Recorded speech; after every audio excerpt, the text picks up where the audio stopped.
ఈ మధ్య కాలంలో బాగా వైరల్ అయిన దుబాయ్ కునాఫా చాక్లెట్‌ని ఎప్పటినుంచో నేను కూడా తినాలి అని చెప్పి అనిపించేదనమాట. అందుకే దీనికి కావాల్సిన రా మెటీరియల్స్ అంతా కూడా కొని రెడీ చేసి పెట్టుకొని, కునాఫా చాక్లెట్ రెసిపీ వీడియోని అయితే ఈరోజు మీకు చూపించబోతున్నాను. అవుట్‌పుట్ అయితే చాలా బాగా వచ్చింది. మీ అందరికీ కూడా నచ్చుతుంది. సో, వీడియోని ఎక్కడ స్కిప్ చేయకుండా చూడండి. అండ్ ఫస్ట్ అయితే మన ఛానల్‌కి సబ్స్క్రైబ్ చేసుకొని, ఈ వీడియోకి ఒక చిన్న లైక్ ఇస్తూ చూడండి.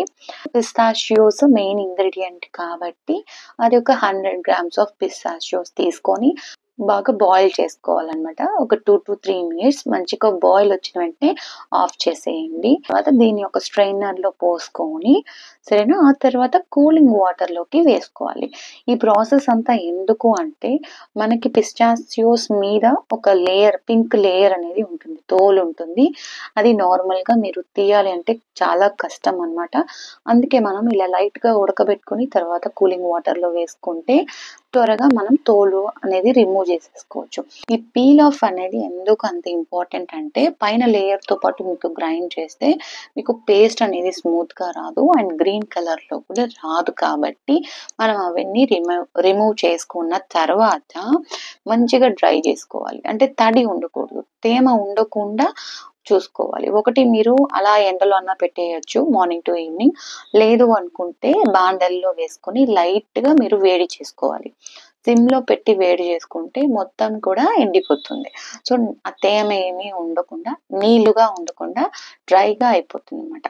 వన్స్ డ్రైగా అయిన తర్వాత దీన్ని మనం మిక్సీ జార్‌లోకి తీసుకుంటాం. సో, ఎంత క్వాంటిటీ అయితే పిస్తాచియోస్ తీసుకున్నామో అంతే క్వాంటిటీ వైట్ చాక్లెట్ అనేది యాడ్ చేసుకోవాలి. చిన్న చిన్న పీసెస్‌గా కట్ చేసుకొని యాడ్ చేసుకోవాలి. ఇప్పుడు దీన్ని పల్స్ ఇచ్చుకుంటూ అంటే కొద్ది కొద్దిగా గ్రైండ్ చేసుకుంటూ మనము స్మూత్ పేస్ట్ అనేది తీసుకొని రావాలి.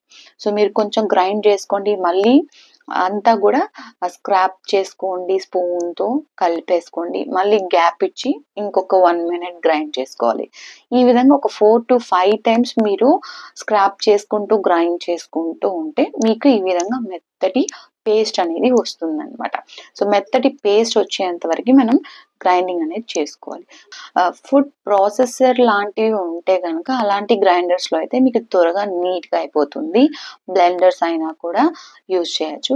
పిస్తాచియో పేస్ట్ అయితే రెడీ అయిపోయింది. దీన్ని పక్కన పెట్టేసి మనం నెక్స్ట్ దీనికి కావాల్సిన ఈ ప్లెయిన్ కర్లీ సేమియా అనేది డీమార్ట్‌లో దొరికింది నాకు. సో, ఇలాంటి సన్నగా ఉన్న సేమియాని తీసుకోండి.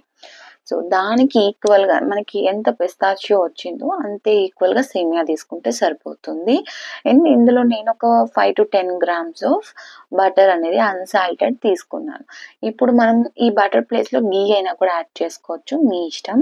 సో, బటర్ అండ్ నీట్‌గా అందులో కరిగి గోల్డెన్ కలర్ వచ్చేంత వరకు మనము ఈ సెమోలినా అంటే సేమియాని మంచిగా రోస్ట్ చేసుకోవాలి. రోస్ట్ చేసుకున్నప్పుడు సిమ్‌లో పెట్టుకొని అంటే మంట తక్కువ పెట్టుకొని ఇలాగా కలుపుకుంటూ ఉండండి. ఇది ఒక 5 మినిట్స్ పడుతుంది. స్లోగా రోస్ట్ చేసుకుంటే మీకు మంచి టేస్ట్ అనేది వస్తుందన్నమాట. ఓకేనా? ఇంతవరకు మన వీడియోని సబ్స్క్రైబ్ చేసుకోకుండా చూస్తున్నట్లయితే ప్లీజ్ ఇప్పుడే సబ్స్క్రైబ్ చేసుకోండి. ఎంతో సపోర్ట్ చేసిన వాళ్ళవుతారు.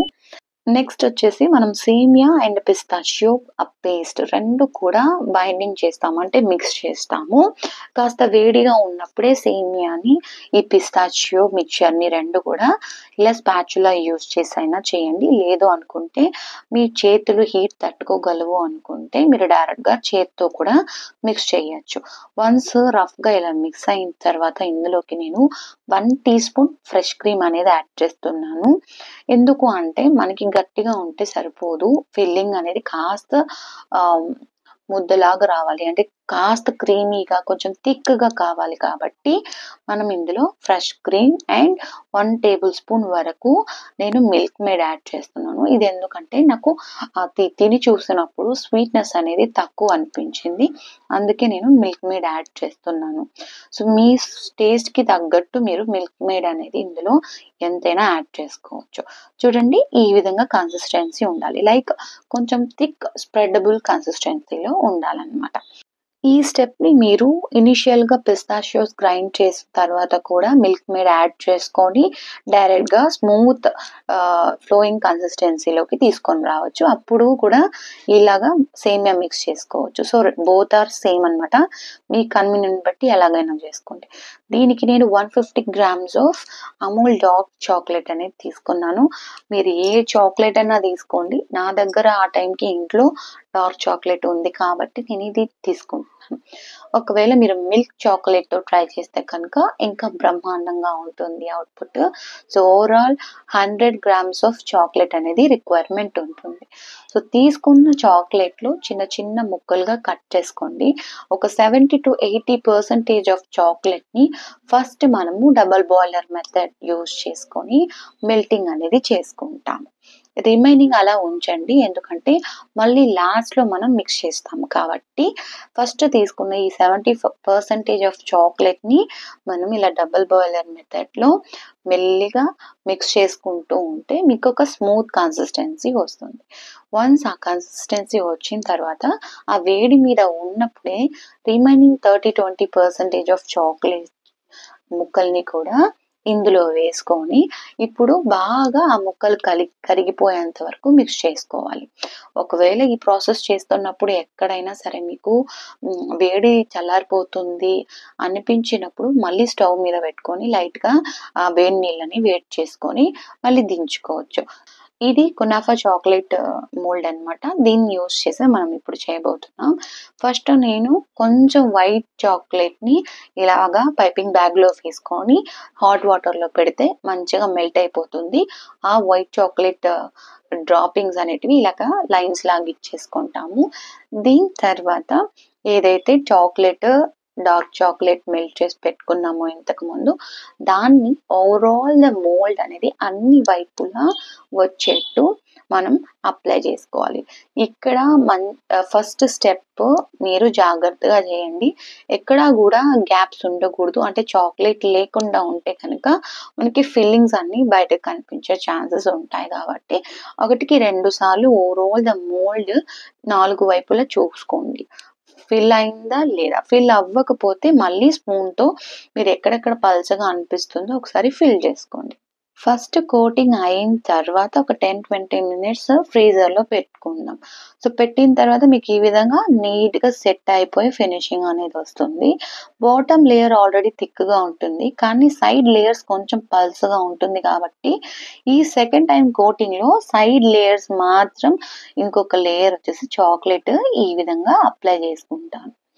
మన దగ్గర ఎక్కువ క్వాంటిటీ ఆఫ్ చాక్లేట్ ఉన్నట్లయితే మీకు ఎక్కువ పౌర్ చేసుకొని మళ్ళీ ఎక్సెస్‌ని రిమూవ్ చేసి అలా కూడా చేయొచ్చు. సో, నేను లిమిటెడ్ చాక్లేట్ తీసుకున్నాను కాబట్టి ఈ విధంగా చేసుకుంటున్నాను. సో, చాక్లేట్ అంతా కూడా పోసిన తర్వాత మనం స్క్రాపర్ యూజ్ చేసి ఈ విధంగా ఎక్స్ట్రాస్ అన్నీ కూడా రిమూవ్ చేసుకోవాలి. ఇప్పుడు మళ్ళీ ఇంకొకసారి 10 మినిట్స్ ఫ్రీజర్‌లో పెడితే సో, ఓవరాల్ ద మోల్డ్ అంతా కూడా చాక్లేట్ సైడ్ వాల్స్ కూడా మంచిగా సెట్ అవుతుంది. ఇప్పుడు మనము ఈ పిస్తాషియో ఫిల్లింగ్ ఏదైతే ఉందో దాన్ని ఇందులో ఇన్సర్ట్ చేస్తాం. సో, ఈ పాటి టైంకి పిస్తాషియో చాక్లేట్ మిక్స్చర్ కాస్త గట్టి పడిపోతుంది. సో, సేమ్ హాట్ వాటర్‌లో మనం లైట్‌గా పెట్టి మిక్స్ చేసుకున్నట్లయితే అది మళ్ళీ మనకి ఆ కన్సిస్టెన్సీలో వచ్చేస్తుందనమాట. ఒకవేళ థిక్‌గా ఉంది అనుకున్నప్పుడు మీరు లైట్‌గా హాట్ వాటర్‌తో ఇలా మెల్ట్ చేసుకొని అప్లై చేసుకోవచ్చు. ఎందుకంటే స్ప్రెడ్డింగ్ ఉంటే మనకి ఇలాగ ఫిల్ చేసుకునేటప్పుడు ఈజీ అవుతది. గట్టిగా ఉంటే మనకి ఫిల్ చేయడానికి ఇబ్బందిగా ఉంటుంది కాబట్టి ఇలాగనమాట. సో, స్ప్రెడ్ చేసుకున్న తర్వాత ఈ విధంగా ఈవెన్‌గా ఫ్లాటెన్ చేసుకోండి. నెక్స్ట్ రిమైనింగ్ చాక్లేట్ అంతా కూడా కవర్ చేస్తాం. టాప్ సైడ్ ఆఫ్ ద పిస్తాచియో ఈ కునాఫా ఫ్రాస్టింగ్ ఏదైతే ఉందో, ఈ ఫిల్లింగ్ ఏదైతే ఉందో, ఆ ఫిల్లింగ్‌ని మొత్తం కూడా ఓవరాల్ ద మోల్డ్ కవర్ చేస్తాం. సైడ్స్‌లో, మిడిల్ ఎక్కడ కూడా గ్యాప్ లేకుండా మంచిగా చాక్లేట్‌ని కవర్ చేసేయాలి. ఈ చాక్లేట్ చేస్తున్నప్పుడే ఆ అరోమా ఏదైతే వచ్చిందో స్మెల్ పిస్తాచియోస్ అండ్ ఆ సేమియా రోస్ట్ చేసినప్పుడు స్మెల్ ఇదంతా కూడా చాలా టెంప్టింగ్ అనిపించింది. నేను చెప్పడం కాదు. ఇందుకేనేమో దుబాయ్ చాక్లేట్ అంత వైరల్ అయింది అని అనిపించింది. సో, డెఫినెట్‌లీ మీరందరూ కూడా మంచిగా ట్రై చేసి మీకు ఎలా వచ్చిందనే ఫీడ్బ్యాక్స్ని కింద కామెంట్స్ రూపంలో చెప్పండి, మర్చిపోవద్దు. అండ్ సబ్స్క్రైబ్ చేసుకోండి. మళ్ళీ మళ్ళీ అడుగుతున్నానని కోపగించుకోవద్దు. మన వీడియోస్ని ఇష్టపడి చూసేవాళ్ళు సబ్స్క్రైబ్ చేసుకోవడం మర్చిపోతుంటారు, లైక్స్ చేయడం లాంటివి. సో అందుకే చెప్తున్నాను, నచ్చితే కనుక లైక్ చేస్తూ సబ్స్క్రైబ్ చేసుకోండి. ఇప్పుడైతే దీన్ని మరో ఒక 1 or 1.5 hour ఫ్రీజర్లో పెట్టి అలా వదిలేద్దాం. సో బాగా సెట్ అయ్యేంత వరకు. చూసారా, ఇప్పుడు సెట్ అయిన తర్వాత నేను ఇప్పుడే ఫ్రిడ్జ్లో నుంచి తీసాను. ఇలా ఉంది. ఒకసారి మొత్తం ట్రేని జస్ట్ ఎడ్జెస్ మాత్రం ఇలాగా పుషప్ చేస్తే మీకు మొత్తం కూడా డీమోల్డ్ అయిపోతుంది. ఈజీగా చాక్లెట్ ఈ విధంగా కేక్ బోర్డ్లో అయినా ఏదైనా ప్లేట్లో అయినా మీరు పెట్టుకోవచ్చు. సో కొంచెం సింపుల్గా అనిపిస్తుంది కాబట్టి నేను ఇక్కడ గోల్డెన్ ఫ్లేక్స్ తోటి లైట్గా డిజైన్ చేసుకున్నాను. మీ ఇష్టం, చాక్లెట్స్ అయినా పెట్టుకోవచ్చు, స్ప్రింకిల్స్ వేసుకోవచ్చు, ఫాండెంట్స్ పెట్టుకోవచ్చు. చూసారా, మనకున్న ఫర్ దుబాయ్ చాక్లెట్ అనేది ఎంత ఈజీగా ప్రిపేర్ అయిపోయిందో. ఇప్పుడు కట్ చేసి చూపిస్తున్నాను చూడండి. ఎంత బాగా వచ్చిందంటే సూపర్ ఫైన్ ఫినిషింగ్ అనమాట. సో బ్రేక్ చేయడం కన్నా ఈ విధంగా చూపిస్తే ఇంకా బాగుంటుందని చెప్పి నేను కట్ చేసి మీకోసం చూపించాను. ఈ వీడియో యూస్ఫుల్ అనిపిస్తే లైక్ కానీ కమెంట్ కానీ చేసి సపోర్ట్ చేయండి.